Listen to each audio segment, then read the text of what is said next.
Continuamos aquí en Ruta 44. En esta ocasión estamos hablando sobre los derechos humanos.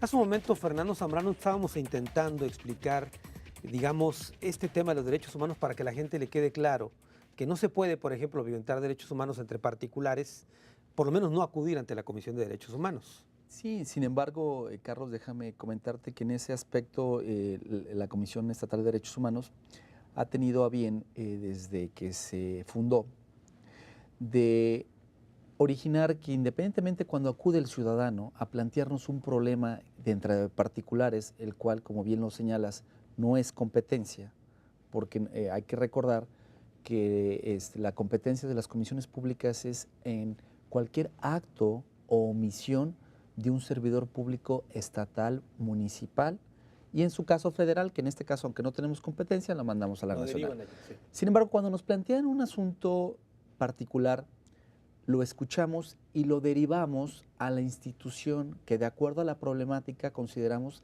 que le puede auxiliar a la persona a resolver su problema. Pero no nomás eso, no nomás lo derivamos, sino le damos seguimiento para ver y verificar si efectivamente a la dependencia donde lo mandamos, cuál fue la atención y si realmente resolvió el problema.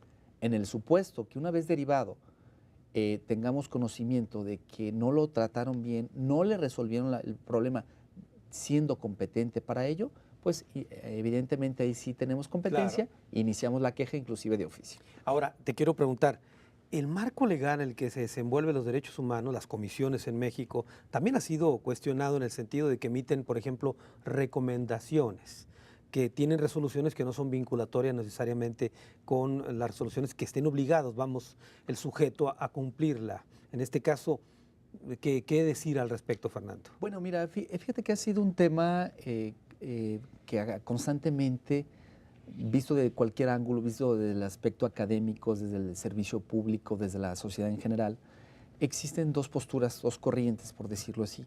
Aquella corriente que dice que es necesario que en un momento se les dote, que sean vinculatorias, es decir, que tengan fuerza coercitiva, Claro. porque de lo contrario, pues realmente no se logra permear y modificar esa cultura de violatoria de derechos humanos. Pero por otro lado existe aquellos que pensamos que no es por ahí, en el sentido de que realmente tenemos que seguir teniendo esa característica de no vinculatorias, porque de hacerlo lo contrario se convertiría, dentro de otras cosas, en otro cuarto poder, y habría que crear otro organismo que en un momento verificara y fuera un cuento, Carlos, de nunca acabar. Pero yo te pregunto esto, Fernando, ¿por qué, por ejemplo, el Instituto de Transparencia emite una resolución para que se dé a conocer una información y puede llegar a ser constitutivo de un delito el no dar información a un ciudadano, por ejemplo,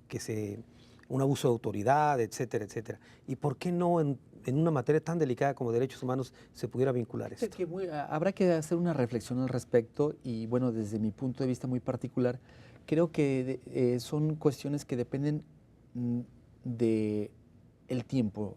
¿A qué me voy con esto, Carlos? La cultura de la información es algo relativamente reciente. Claro.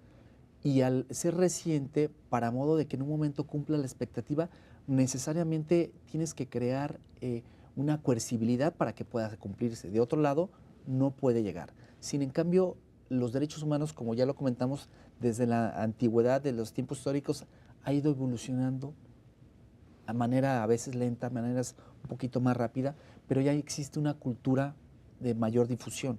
Derivado de eso, creo yo en lo particular, habrá que ver qué opina aquí el doctor, de que son escenarios totalmente diferentes y, insisto, el hecho de darle coercibilidad a las resoluciones que emiten las comisiones públicas de derechos humanos pierde la esencia que en un momento pudiera tener. A ver, doctor Carlos Peralta, ¿usted está de acuerdo con esto? Porque ha habido una polémica en torno a que la comisión debe tener dientes, dicen.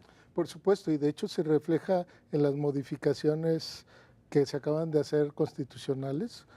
Obviamente todo el mundo alude a la reforma al artículo primero, pero también se modificó el artículo relativo a la Comisión de Derechos Humanos y se obliga de alguna manera a las autoridades que no acatan las recomendaciones a que expliquen, a que tengan que aludir y dar razones y justificar Si se hizo una reforma constitucional y tiene que ver con eso, es que en diferentes campos se observa que sí falta fuerza de la sociedad, de las instituciones, para hacer cumplir las leyes, para hacer que las cosas se generen. Un caso, y lo comentaba rápidamente, el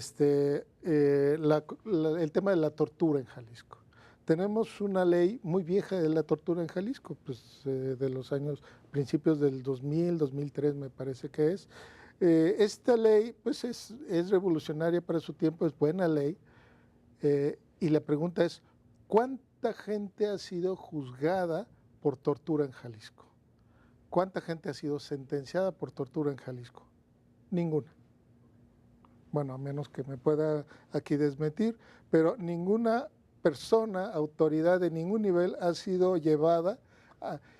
La pregunta sería, ese delito, bajo esa el figura. delito, ¿y cuántas recomendaciones se han hecho por tortura? Muchas. ¿Cuántas cuestiones se han denunciado por tortura? Hay un informe de una asociación civil sobre la tortura en Jalisco específicamente, y de hecho de la ONU vinieron gentes a analizar la situación de la tortura en México, y uno de los lugares que visitaron fue Jalisco. Fueron a la 14, ¿no? A la Procuraduría, analizaron y sacaron parte de la recomendación o de los casos de tortura a nivel, pues tienen que ver con Jalisco. ¿Qué ha cambiado en Jalisco sobre la tortura? No tenemos la fuerza como sociedad, como comisión, como X, para hacer valer eso. ¿Qué es lo que nos pasa, no? Yo sí creo que necesitamos repensar cómo poder hacer valer las leyes que están y más allá, cómo poder hacer realmente que eso baje al terreno de las políticas y de la sensibilidad de nuestras autoridades para que eso se cumpla, porque la tortura no es solo un fenómeno, digamos, pues ya golpearon a alguien, no. La tortura lo que implica es que tenemos falta de claridad sobre la persona que se está juzgando es verdad o mentira lo que aconteció. La tortura nos implica, nos lleva a la incredibilidad de los hechos, ¿no? Claro. Entonces, eso es lo grave, ¿no? Además de todo lo que ocurre con la gente. Entonces, ¿usted sí estaría de acuerdo en que se le dotara de más energía a la Comisión Estatal de Derechos Humanos? Yo sí estaría de acuerdo, y yo creo que, con todo respeto, yo creo que la comisión necesita de una actuación más firme y decidida contra la autoridad. ¿No la ha tenido? Yo creo que la ha tenido en diferentes momentos.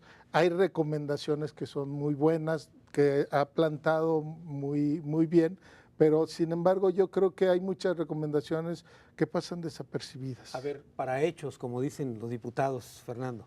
Sí, mira, tiene que ver no solamente con lo que la comisión realice su trabajo y no con la sociedad, sino tiene que ver precisamente con la cuestión, ya lo comentó aquí el doctor, primero con que realmente el funcionario esté capacitado, que tenga la sensibilidad, que tenga el conocimiento de saber qué son los derechos humanos y que en ese sentido se logre que no únicamente se acepten, sino que al aceptarse las recomendaciones se cumplan. ¿Qué es lo que pasa?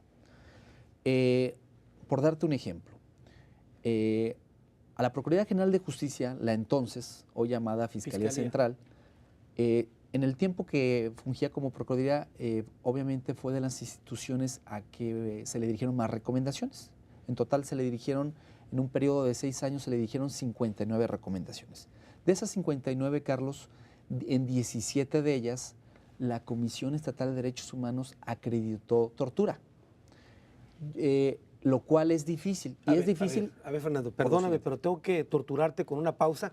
Tenemos que hacer una pausa. Me gusta este tema, pero sí tenemos que hacer esta pausa, pero regresamos con este caso y las estadísticas que nos estás presentando.